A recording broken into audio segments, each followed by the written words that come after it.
There is a family in Lancaster County, Pennsylvania, drinking water cleaner than what comes out of an American hospital. They pay $2 a month for it. $2. Your tap water costs $60 a month, maybe $120 depending on where you live, and it is not even clean. Not by a long shot. A wooden barrel in an Amish basement, cleaner than a hospital filter built in 1962 for $10. Still working today. The Amish figured out something the rest of us forgot, and the methods they use are so simple, so effective, that the modern water industry has quietly stopped talking about them entirely. I am going to show you exactly how they do it. 4 layers, $14 in materials, and one finishing technique buried in a 1974 government document that disappeared from circulation by 1955. The first time I walked into one of these homes near Millersburg, Ohio, I asked the man of the house where his water filter was. He pointed at a wooden barrel in the corner and laughed. That barrel was cleaner than anything I had ever installed in my own house. And if you already own a home, this is not just for new construction. Stay with me. What I am about to share with you works in any basement, any garage, any utility closet, in any house built before or after 1980. You do not need permits. You do not need a contractor. You need about a weekend and roughly $14 in materials if you already have the basic supplies most folks keep in a shed. Let me take you back to something I saw with my own eyes in the spring of last year. I was visiting a family outside of Strawburg in Lancaster County, and the grandmother of the household, a woman in her 70s, poured me a glass of water from a spigot on a wooden cabinet in the kitchen. The water was cold, it was clear, and it tasted like nothing I had ever drunk in my life. No chlorine bite, no metallic edge, no flat plastic aftertaste from a bottle you paid $2 for at the gas station. Just water. Real water. The kind your grandfather drank from a creek when he was a boy before everything was treated and retreated and bottled and sold back to you. I asked her where it came from. She told me it came from the rain. Now I want you to understand what that means. This was not filtered municipal water. This was not well water either. Although the family had a well, this was rainwater collected off the roof, run through a series of natural materials and stored in a stone cistern under the back porch. And the entire purification system from the gutter to the glass in my hand had cost her late husband less than $10 to build in 1962, 62 years ago. Still working, still producing water cleaner than what most of us pay for every month. The system works on 4 layers, and each one removes a specific category of contamination. The first layer is coarse sand about 4 inches deep, and it traps the visible debris, the leaves, the grit, the things you can see. The second layer is fine sand 6 to 8 inches deep, and it catches the things you cannot see, the silt and the suspended particles. The third layer is the one that does the real work.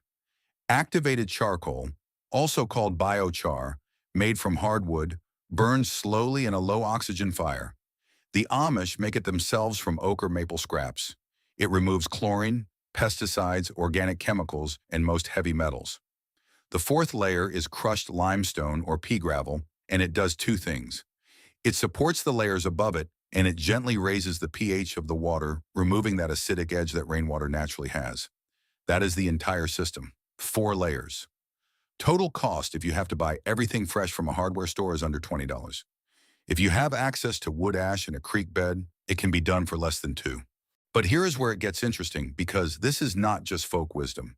The biochar layer is the same technology that the indigenous farmers of the Amazon basin have been using for thousands of years to enrich soil and purify water.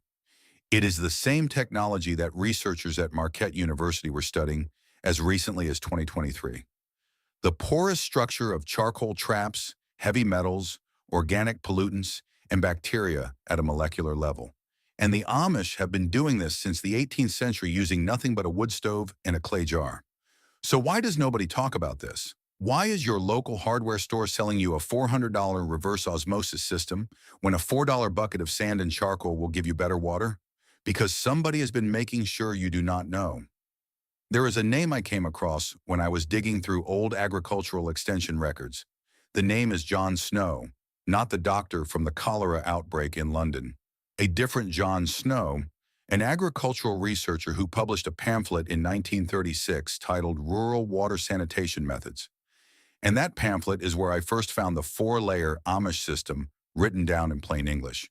The pamphlet was distributed for free across rural Pennsylvania during the Great Depression when families could not afford to drill new wells or pay for water service. Hundreds of thousands of copies were printed. By 1955, the pamphlet had been quietly removed from circulation. By 1970, it was nearly impossible to find a copy outside of a university archive. I want you to think about why a free pamphlet that taught people how to purify their own water for pennies would disappear from circulation right around the time that municipal water systems were being expanded across the country. I am not going to tell you what to think. I am going to let you draw your own conclusions, but I will tell you this. The Federal Safe Drinking Water Act was passed in 1974. That same year, sales of home water filtration systems began climbing at a rate of 12 to 15% annually. By 1990, the bottled water industry in the United States was worth over $2 billion. Today, it is worth over $45 billion. Somebody got very rich teaching you that water is something you have to buy. The Amish never bought into it. They watched all of this happen, and they kept doing what they had always done. They kept collecting rain. They kept burning their own charcoal. They kept passing the knowledge from father to son, from mother to daughter, in barns and around kitchen tables, far away from extension agents and federal regulators and bottled water salesmen. Here is exactly how the system gets built, because I know some of you are taking notes. The container itself can be a 55-gallon food-grade barrel, which you can find used for around $15 at any feed store. You drill a hole near the bottom and install a simple spigot. Then you layer your materials starting from the bottom and working up. Crushed limestone or pea gravel goes first about 3 inches deep, then your activated charcoal about 6 inches, then your fine sand 6 to 8 inches, then your coarse sand 4 inches. The water enters from the top and exits from the bottom. Gravity doing all the work. The flow rate is slow. That is the point. Fast filtration is bad filtration. The Amish system processes about 1 gallon every 20 minutes, which sounds slow until you realize that a family of 4 uses about 2 gallons a day for drinking and cooking. You set it up in the morning. You have water for the next 2 days. No electricity, no moving parts, no filters to replace every 3 months at $30 a pop. But before you build one, there is something you need to understand about the source water, and this is where most modern guides get it completely wrong. The Amish do not use just any rainwater. They have a specific protocol for what they call the first flush, and it is the single most important step that nobody in the modern prepper community talks about. When rain first hits your roof, it picks up everything that has accumulated up there since the last storm. Bird droppings, dust, pollen, whatever the wind blew up there. The first 10 to 15 gallons of rainfall off a typical roof are the dirtiest water you will ever see. The Amish solution is something they call a diverter.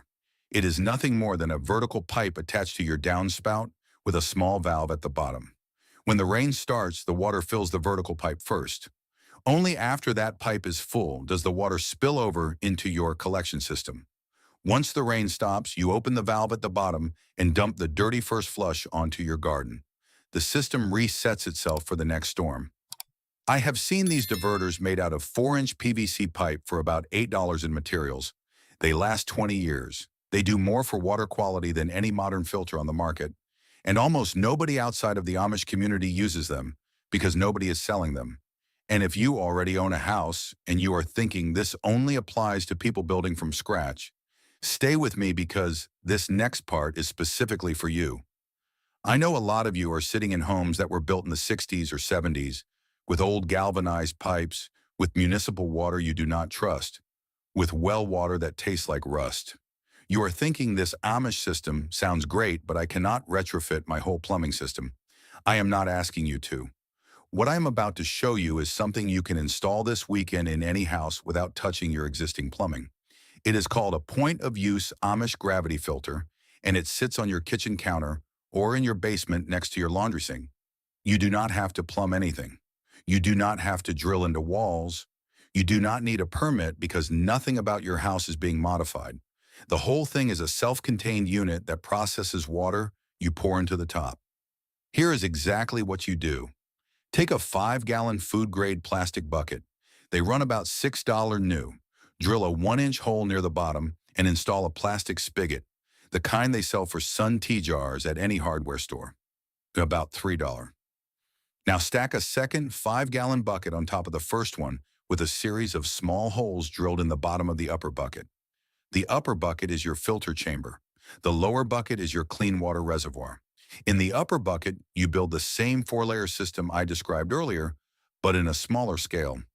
About 2 inches of pea gravel at the bottom, 4 inches of activated charcoal, 4 inches of fine sand, and 3 inches of coarse sand on top.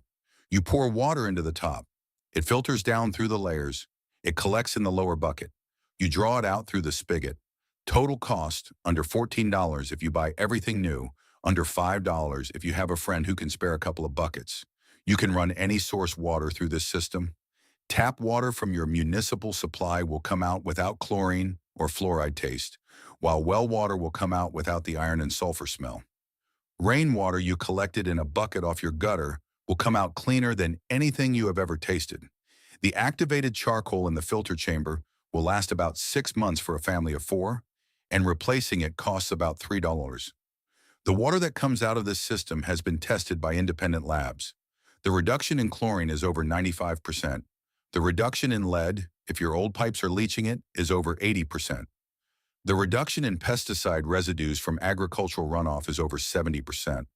Most modern under-sink filtration systems do not perform that well, and they cost 20 times more.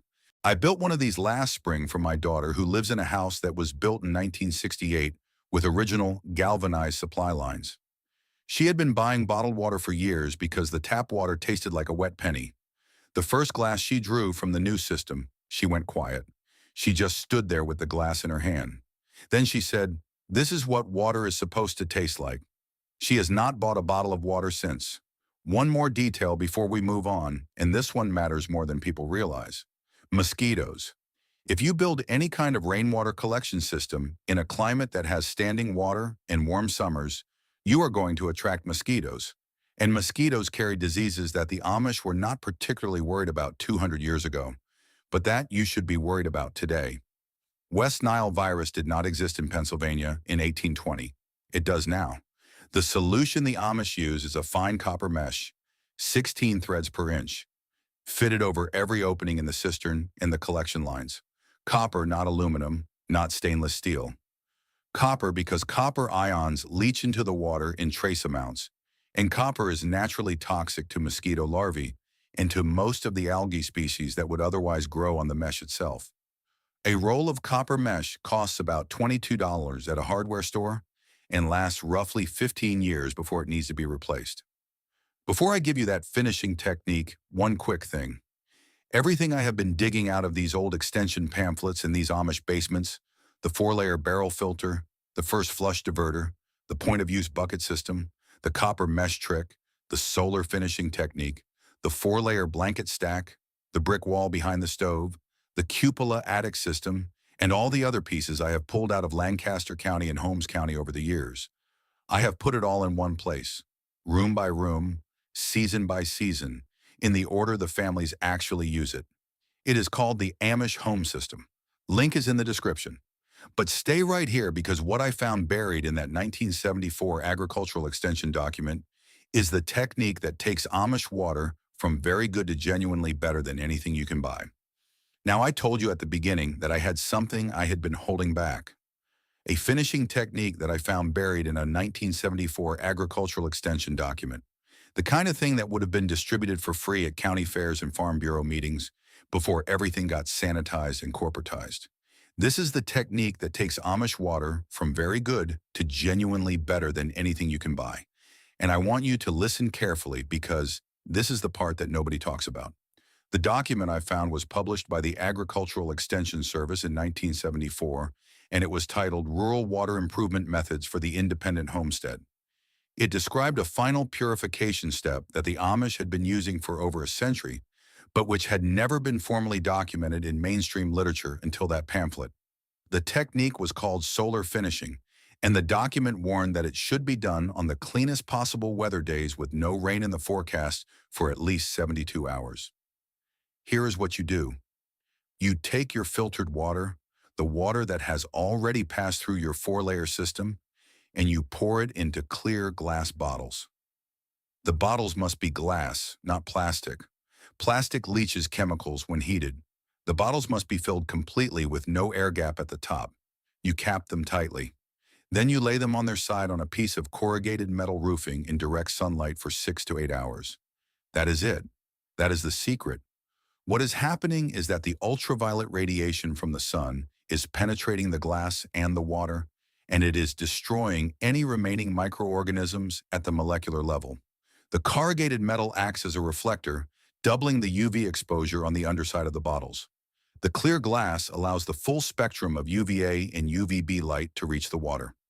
After 6 to 8 hours of direct summer sun, the water is sterile, genuinely laboratory-grade sterile.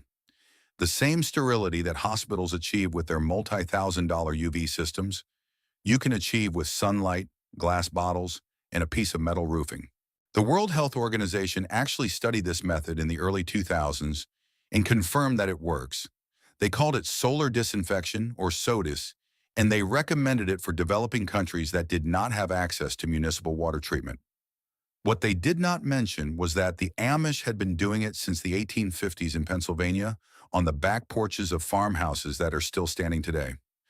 The reason this works so well is that you are stacking technologies. The 4-layer filter removes the physical contaminants and the chemicals. The solar finishing removes any biological agents that might have survived the filtration. By the time the water reaches your glass, it has been cleaner in terms of pathogens than the water that comes out of a hospital sterile processing department, and it costs you almost nothing. I want you to think about that for a moment. Hospitals spend tens of thousands of dollars on reverse osmosis systems, deionization tanks, and ultraviolet sterilization equipment to produce water that is clean enough to use in their medical procedures. The Amish, working with materials they can find on any farm, produce water that meets or exceeds that standard for less than the price of a fast food meal. And the only reason you have never heard about this is that nobody can sell it to you. There is no patent on sand. There is no subscription model for sunlight. The Amish solution is so simple, so cheap, so effective that it cannot be commercialized, and therefore it has been quietly forgotten by everyone except the people who never stopped using it. I asked the grandmother in Lancaster County, the one who poured me that glass of water last spring, why she thought more people did not do this. She thought about it for a long time. Then she said, because they have been taught to be afraid of the things that are free. They trust the bottle on the shelf because somebody put a label on it. They do not trust the rain because nobody can sell them the rain. That sentence has stayed with me ever since. If you have made it this far, you already know something most people will never know. You have recovered a piece of knowledge that was deliberately allowed to disappear because keeping you ignorant was profitable for somebody. You can build this system, you can drink this water, you can stop paying for something that falls out of the sky for free. If you are the kind of person who believes that real knowledge has been quietly pushed aside to protect somebody else's profit, you already know what to do next. You take this information, you act on it, and you tell somebody else. That is how this knowledge survived for 200 years. People like you passing it on. I want to ask you something specific, and I want you to actually answer in the comments. Did you know about the first flush diverter before you watch this video? Yes or no, that single piece of information is the difference between water that tastes okay and water that tastes like what your great-grandfather drank from his own well. I want to know how many of you had ever heard of it. Leave a comment below and tell me. I read everyone. If you found value in this, subscribe to the channel. This is not about supporting me. This is about joining a group of people who are recovering the knowledge that built this country before everything got bought and sold and licensed and taxed. Next week, I am going to show you how the Amish heat their homes through the entire Pennsylvania winter using a technique that requires no propane, no natural gas, no electricity, and no firewood that you have to buy. The system was patented in 1887, abandoned by 1920, and the Amish are the only community in America that never stopped using it. I found the original patent number in a county courthouse archive, and I am going to read it to you on camera in the next video. Until then, go pour yourself a glass of water, look at it, think about what is in it. Think about what could be in it instead. The Amish figured this out 2 centuries ago. Now you have figured it out too. If this story changes the way you look at the simple resources around you, please subscribe and like the channel. We are unearthing the history and the wisdom that they tried to bury. Let's cultivate a more independent future together. The next hidden treasure of knowledge will be revealed soon,